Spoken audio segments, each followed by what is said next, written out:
Please support me daily. New crossdressers story and Hindi video come in 8:30 p.m. Please follow me Facebook link in YouTube channel page. Please 1K subscribe कीजिएगा side bail. Woman part 2।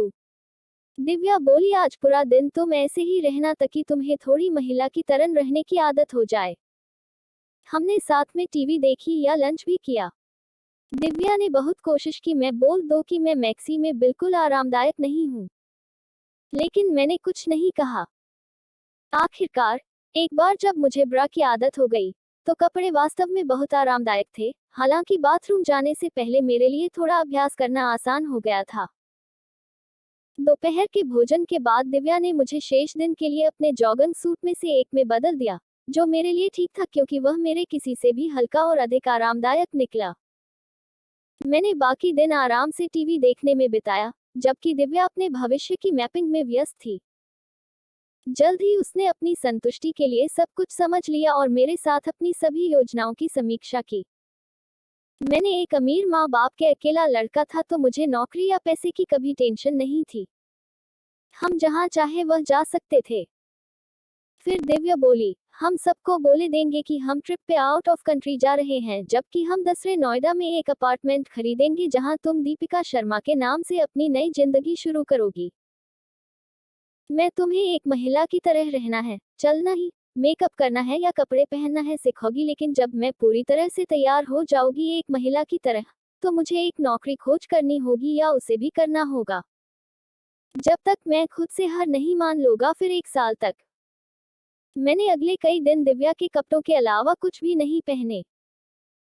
Divya ने मुझे heels में चलना सिखाया, कपड़े कैसे पहने ही वो बताया, या एक महिला की तरह कैसे रहते हैं ये भी बताया। दिव्या मेरे द्वारा ये स्वीकार न करने से निराश हो रही थी कि ब्रा पहनना एक समस्या थी, लेकिन मुझे अब टाइट ब्रा अपनी चेस्ट पे अच्छी लगने लगी थी। रोज दिव्या मुझे नए कपड़े देती थी पहनने के लिए। एक दिन दिव्या ने मुझे के बॉक्स दिया जिसमें आर्टिफिशियल ब्रेस्ट फोम दिया, मुझे बताया कि कैसे उन्हें अपनी चेस्ट पे चिपकाना है। ब्रेस्ट फोम लगाने के बाद मुझे यह भी अच्छा लगने लगा था। अब एक रात दिव्या ने मुझे एक साटन की रात दी या बोली, आज ये पहनो। फिर दिव्या ने एक बॉक्स से कुछ निकल। दिन के समय मैं घर पर रहता था या घर की सफाई या टीवी देखता था, जबकि दिव्या मेरे लिए कपड़ों की शॉपिंग करने गई थी। वो रोज मेरे लिए कुछ न कुछ नई लाती थी या मुझे एक मॉडल की तरह तैयार करवा के अपने सामने चलने के लिए कहती थी। कुछ ही दिनों में दिव्या ने मेरे सारे पुरुष कपड़ों को पैक करके रख दिया या मेरी अलमारी में सिर्फ महिला कपड़े रख दिए। जब मैंने पूछा ये क्यों किया तुमने, तो दिव्या बोली, तुमको अभी मर्दों के कपड़ों की कोई जरूरी नहीं है। या मुझे एक सफेद पटियाला सलवार सूट दिया पहनने के लिए ली। अंत में हमने नोएडा में एक अपार्टमेंट ले लिए क्योंकि हम गुड़गांव में रहते हैं, तो ज्यादा लोग हमने नोएडा में नहीं जाने वाले होंगे। हमारे जाने से 2 दिन पहले दिव्या ने खुशी खुशी घोषणा की कि उसने मेरे लिए एक महिला होने का तरीका सीखने के लिए एकदम सही जगह ढूंढ ली है, और जिस दिन हमें चलना था उसी दिन से उसने मुझे कक्षाओं के लिए पंजीकृत कर दिया था। मैंने एक प्रकार के फिनिशिंग स्कूल को बढ़ावा देने वाले ब्रोशर को देखा जो पुरुषों को वे सभी कौशल और सामाजिक गुण सिखाएगा जिनकी उन्हें महिलाओं के रूप में सफलतापूर्वक उत्तीर्ण होने की आवश्यकता होगी। इसमें 3 सप्ताह का कोर्स शामिल होगा। मैंने कहा, मैंने तो ऐसा कोई स्कूल का नाम नहीं सुना है। फिर तुमने कहाँ से खोजा किया ये? वे आपको सिखाएंगे कि एक महिला कैसे बने, कोई बड़ी बात नहीं। ये यहाँ कहता है कि मैं सीखूंगा कि पुरुषों के साथ कैसे फ्लर्ट करना है और डेट पर पुरुषों को कैसे संभालना है। यह एक बड़ी बात है ना? नहीं, अगर आप एक महिला बनने जा रही हैं, दिव्या ने सिर हिलाया। सभी चीजें जो आपको जानना आवश्यक हैं, जैसे मेकअप का उपयोग कैसे करें। मैं अन्य लोगों को डेट करने वाला नहीं हूँ। मैं चिल्लाया, ये शर्त का हिस्सा नहीं है दिव्या।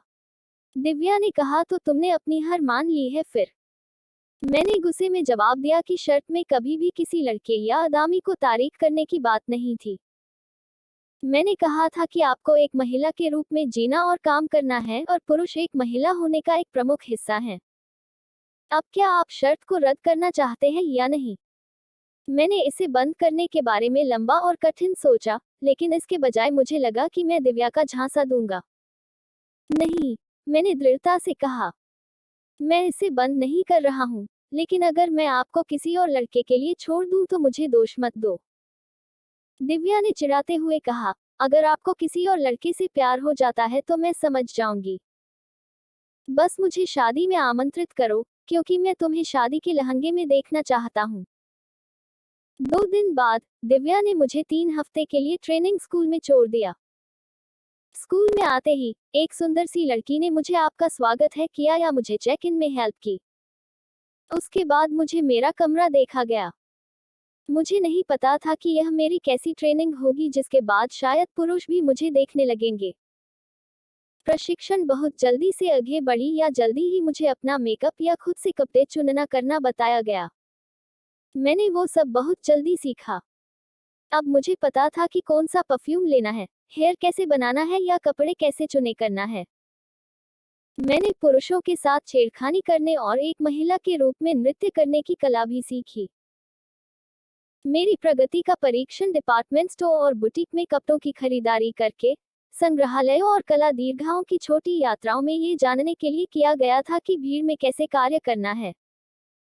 मुझे सिखाया गया कि कैसे अपनी आवाज को एक सुखद स्त्री श्रेणी में रखा जाए और एक महिला के रूप में खुद को व्यक्त किया जाए।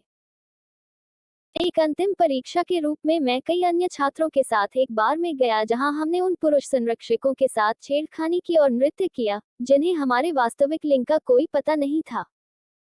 मैंने अपने अपार्टमेंट के दरवाजे की घंटी बजाई जहां से 3 सप्ताह पहले मैं स्कूल गया था। दिव्या ने दरवाजा खोला या मुझे बधाई दी। दिव्या मुझे गर्मी की ड्रेस में देखकर एकदम शॉक हो गई। अब मेरे काले घुघराले बाल, मेरा फेस भी मेकअप की वजह से सुंदर हो गया था। अब मैंने डार्क रेड लिपस्टिक लगा रखी थी। नमस्ते, मैं हूँ दीपिका शर्मा, क्या मैं अंदर आ सकती हूँ? मैंने धीरे से अपना हाथ बढ़ाते हुए नर्म स्वर में पूछा। तुम बहुत अच्छी लग रही हो दीपिका, दिव्या ने कहा। मुझे नहीं पता था कि तुम इतनी खूबसूरत महिला बन करोगी। हमने पास के एक फैंसी रेस्तरां में रात का खाना खाया, जहां दिव्या ने मुझे स्थानीय नौकरी बाजार में किए गए शोध के बारे में जानकारी दी। दिव्या ने बताया कि तुम्हारी टाइपिंग स्पीड अच्छी ही तो तुम्हें रिसीडिस्ट को जॉब मिल जाएगी जल्दी। इससे मुझे कामकाजी महिलाओं के साथ होने वाले भेदभाव और कठिनाइयों का प्रत्यक्ष अनुभव करने का मौका मिलेगा।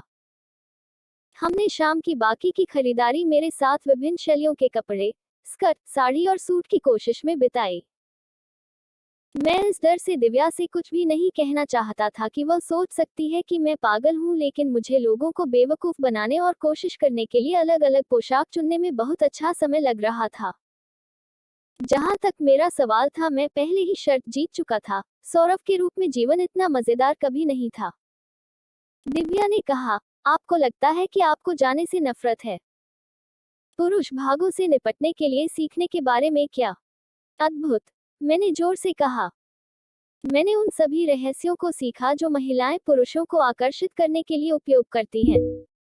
फिर उन्होंने हमें कुछ अनसुने लड़कों पर आजमाने दिया। तो क्या आप एक महिला के रूप में काम पर जाने के लिए तैयार हैं? जैसा कि मैं हमेशा के लिए तैयार रहूंगा, मैंने कहा जैसे मैंने अपने बालों को एक आईने में फहराया। दिव्या ने मेरे लिए एक और सरप्राइज दिया, इलेक्ट्रोलिसिस। उसने मुझसे कहा कि अगर मुझे हर सुबह शेविंग के बारे में चिंता न करनी पड़े, मैं लेजर से हेयर रिमूव करवा सकता हूँ हमेशा के लिए। और भले ही मुझे वास्तव में हर 3 या 4 दिनों में शेव करना पड़ता था, मुझे फिर से शेव न करने का विचार पसंद आया, इसलिए मैं सहमत हो गया। इसमें कई सत्र लगेंगे, लेकिन जल्द ही मेरा चेहरा एक बच्चे के तलवे जैसा चिकना हो जाएगा। मैंने अपने इलेक्ट्रोलिसिस को पूरा करने की प्रतीक्षा करते हुए स्कूल में सीखी गई कई चीजों को तैयार करना और अभ्यास करना जारी रखा। दिव्या सोच समझकर मेरे लिए कोई भी पुरुष वस्त्र साथ लाना भूल गई थी, इसलिए मैंने जो कुछ भी किया, जहां भी गई, मैं दीपिका ही थी। दिव्या ने भरोसा किया और मुझे महिलाओं के स्लैक्स और जीन्स पहनना शुरू करने की अनुमति दी। साथ ही साथ मैंने अपने गुप्तांगों को छिपाने के लिए स्कूल में दिए गए कैशिंग परिधान भी पहने।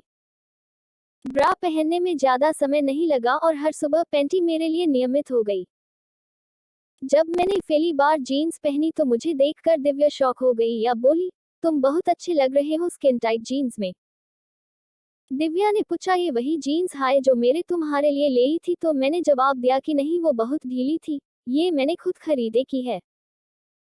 तुमने कब खरीदे कि या ऐसा लग रहा ही जैसे ये जीन्स नहीं किसी ने तुम्हारे लेग पे पेंट किया हो। आप तारीफ के लिए धन्यवाद, ये देखकर अच्छा लगा कि सुंदर दिखने के मेरे प्रयासों की सराहना की जा रही है। मैंने कहा कि जैसे ही मैंने धीमी गति से रनवे की सैर की और कमरे से घूमा। मैंने कभी नहीं सोचा था कि तुम इतना अच्छा करोगे, दिव्या हंस पड़ी। लेकिन ये ठीक है, अब आप वास्तव में देखेंगे कि एक अच्छी दिखने वाली महिला को पुरुषों से क्या सहना पड़ता है।